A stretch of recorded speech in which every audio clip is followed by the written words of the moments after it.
오늘의 사연 읽어드리겠습니다. 안녕하세요. 저는 저의 커리어를 위해 열심히 일을 하고 있는 이은유입니다. 저는 10살에 부모님을 두 분 다 잃게 되었습니다. 저는 충격으로 인해 그날을 기억하지 못하지만 친척들에게 전해 들은 말로는 여행을 가는 차 안에서 사고가 났다고 하더군요. 저희 부모님은 맞벌이를 하셨기 때문에 다 같이 여행을 가는 일은 드물었습니다. 여행 한번 가지도 못하고 매일같이 일만 하셨던 부모님은 이렇게 일만 하다가 저와 시간을 보낼 수 없겠다는 생각이 들어 휴가를 내서 다 같이 여행을 가게 되었다고 합니다. 그런데 하필 그날 비가 왔었고 저희의 맞은편으로 오는 차와 정면 충돌을 하게 되었습니다. 조사 결과 음주운전을 했다고 하는데 저희 차를 심하게 박아버렸고 그 사고로 부모님과 상대 차량 운전자까지 모두 사망하게 되었습니다. 그렇게 큰 사고까지 기적적으로 살아나게 된 저는 일어난 뒤 충격으로 인해 그날을 기억하지 못하게 되었어요. 몸에 트라우마가 남아있는지 현재는 많이 나아졌지만 아직까지도 차를 타는 것을 많이 힘들어합니다. 어린 나이에 혼자가 된 저는 외할머니와 함께 살게 되었습니다.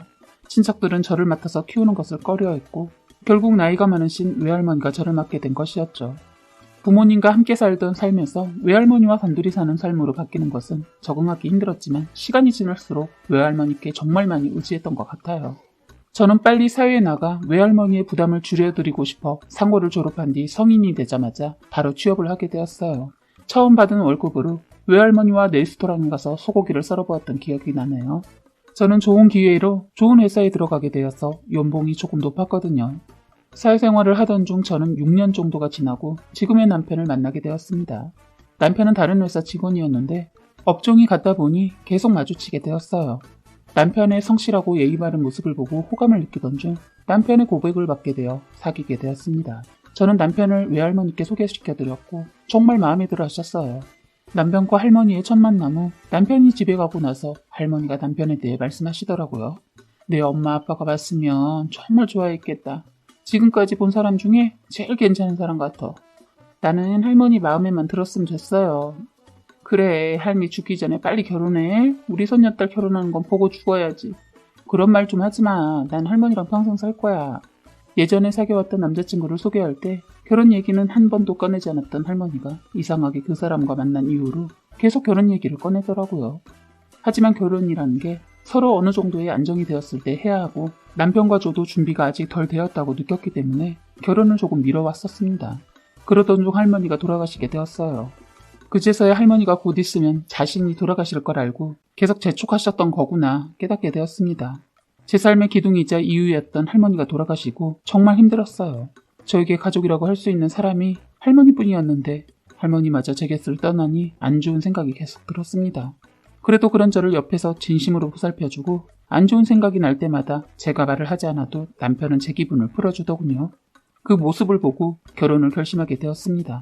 그 뒤로 결혼 준비를 하며 저희는 서로의 가정사를 듣게 되었어요. 남편은 다른 얘기는 잘해도 가정사는 한 번도 말하지 않아서 연애하면서 처음 듣는 이야기였습니다. 시아버지는 남편이 어렸을 때 돌아가시게 되었는데 그 뒤로 어머님은 홀로 아들인 저의 남편을 키우며 많이 의지했다고 해요. 어머니께서 남편은 아들이자 남편이기도 했던 거죠. 그런 얘기를 처음 들었을 때 동병상련이라고 시어머니도 남편도 짠하다는 생각이 들었어요. 저와 남편은 서로 더 사랑하고 아껴주다 드디어 결혼을 하기로 했어요. 아는 지인 몇 분만 불러서 조촐하게 결혼식을 올릴 예정이었기에 결혼 준비는 빠르게 마치게 되었고 신혼생활이 시작되었습니다. 저희는 신혼집을 어머님 집과 가까운 쪽으로 결정했어요. 어머님이 혼자 살고 계셔서 적절하실까봐 제가 먼저 제안했었습니다. 남편은 먼저 이런 얘기를 꺼내준 저에게 많이 고마워했었지만 이건 정말 잘못된 선택이었습니다.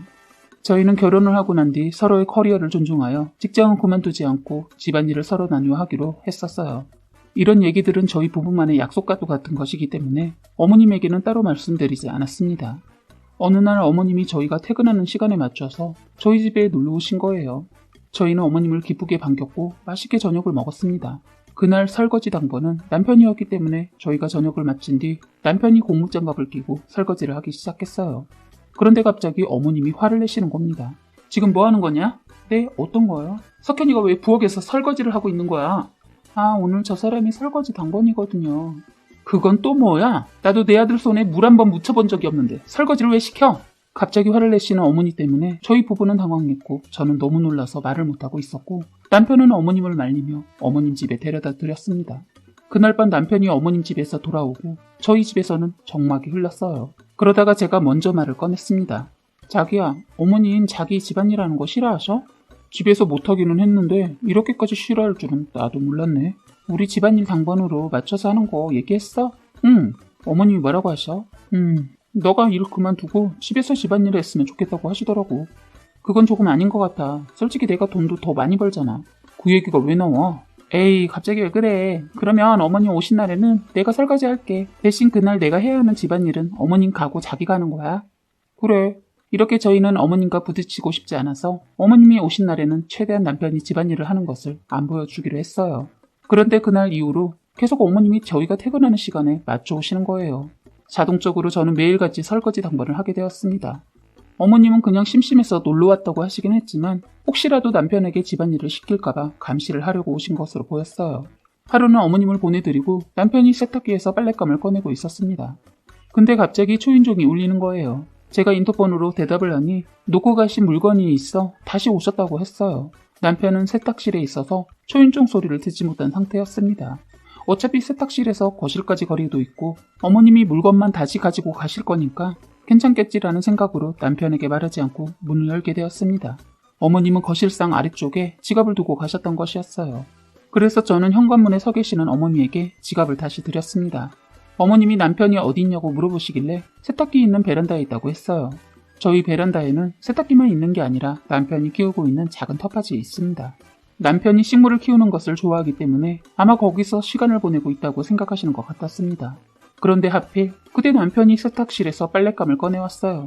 원래 베란다에 있는 건조대에 널기 때문에 거실로 가지고 나오지 않는데 그날따라 양이 많아서 조그만 건조대와 함께 빨래를 거실로 들고 나왔더라고요. 어머님은 그 모습을 보자마자 자기 없을 땐 이렇게 석현이를 부려먹는 거냐며 화를 내셨고 저희 집은 난리가 났습니다. 그 뒤로 어머님은 매일같이 저희 집에 오셔서 주무시고 저희가 출근하는 아침에 자신의 집으로 가셨어요. 어머님과 부딪히고 싶지 않아서 저는 어머님이 있을 때마다 어쩔 수 없이 제가 혼자 집안일을 맡아서 할 수밖에 없었습니다. 너무 지친 저는 남편에게 말을 했어요. 자기야, 나 너무 힘들어. 어머님이 이제 좀 그만 오시면 안 될까? 그래도 그만 오라고 하는 건 좀 그렇지 않아? 내가 잘 말은 해볼게. 나 일하고 집에 가서 쉬지도 못하고 집안일은 내가 다 하지. 어머님 눈치도 봐야지. 나 너무 힘들어. 우선 말은 해볼게. 말을 해보겠다는 남편의 말을 믿고 기다렸는데 어머님이 변하는 게 하나도 없더라고요. 그래서 참다 저도 결국 터지고 말았습니다. 그날은 제가 일이 많아서 야근을 하게 되었고 남편이 먼저 퇴근을 해서 집에 가 있던 날이었어요. 겨우 일을 끝내고 집으로 들어간 저의 눈앞에는 어머님과 남편이 식사를 마치고 하나도 치우지 않은 상태로 거실에서 TV를 보고 계시더군요. 제가 치우기만을 기다린 듯한 그 모습을 보자마자 순간 열이 머리끝까지 차올라서 참던 저의 화가 터지고 말았습니다. 어머니, 적당히 하세요. 어머, 무슨 말을 하는 거니? 내가 뭘 했다고? 매일같이 저희 신혼집에 찾아와서 자고 가시는 거 제가 혹시라도 석현씨 집안일 시킬까봐 그러시는 거잖아요. 야, 너는 말을 뭐 그렇게 하냐? 남편이 갑자기 끼어들길래 제가 화가 나서 뭐라고 했습니다. 야, 너는 조용히 해. 어머니한테 말씀드리겠다며. 근데 왜 변하시는 게 하나도 없니? 집에서 손 하나 까딱 안 하니까 편해서 그러니? 어머, 넌 왜 네 남편한테 화를 내고 그래? 어머니, 저기 식탁에 있는 것들은 왜 그냥 두신 건데요? 제가 치우라고 그냥 내버려 둔 건가요? 저 이제 지쳤어요. 이제야 기댈 수 있는 가족이 생겼다고 생각했는데 이건 그냥 가정부잖아요. 내가 언제 널 가정부 취급했다고 그래? 어머님이 지금 하는 행동이 그래요. 저 일도 절대 그만두지 않을 거고요. 저 사람 연봉보다 제 연봉이 더 높은 건 아시죠? 쥐꼬리만한 저 사람 월급만으로 생활 불가능합니다. 말이 그게 뭐냐? 그래도 여자가 집에서 일을 하면서 남편을 내줘야지. 그리고 남편 연봉 가지고 뭐 어째? 그런 구시대적인 생각으로 저와 가족관계 유지하실 거라면 지금이라도 끝내는 게 좋을 것 같네요. 조만간 이혼해 드릴 테니 그 쥐꼬리만한 연봉으로 둘이 알콩달콩 모자 사이 이어가세요. 저는 그 사이에 끼고 싶지 않으니.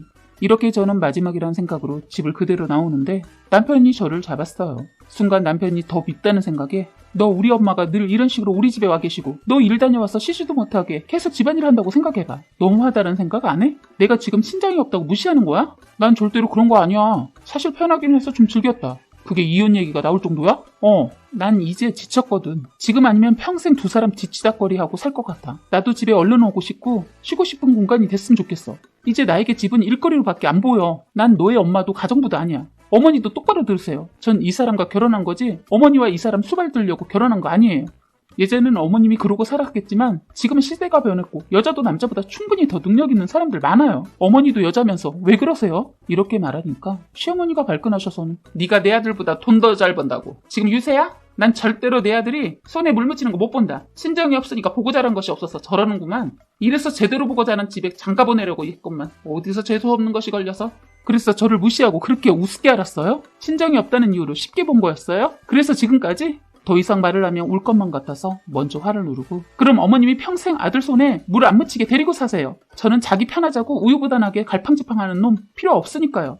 제가 자기 엄마한테 마구 쏘아붙이니까 남편놈 화가 났는지 저의 어깨를 팍 치더군요. 지도 공지에 몰리면 고양이를 문다고 사람도 똑같더군요. 사람이 화가 나니까 저도 모르는 힘이 솟구치더군요. 너무 열이 확 받아서 남편을 밀쳤는데 하필 발밑에 제가 퇴근하면 버릴 수 있게 친절하게도 신발장에 재활용 쓰레기와 일반 쓰레기를 놔뒀더군요. 그런데 문제는 그릇을 깨먹었는지 쓰레기통에 싸지도 않고 그냥 버려두었는지 남편이 넘어지면서 휴지통을 치면서 넘어지는 바람에 깨진 유리 조각을 남편이 무릎으로 짚어버린 겁니다.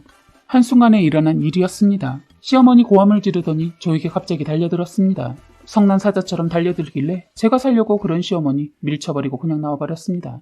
그런데 시어머니 대문 열고 또 달려나와 저의 머리채를 잡으려는 거, 이번엔 더 거세게 밀쳐버리고 저희 집이 계단도 없는 빌라 5층인데 서둘러 계단으로 내려갔어요. 제가 친정이 없으니까 저에게 함부로 대하는 모습에 화가 정말 많이 났거든요.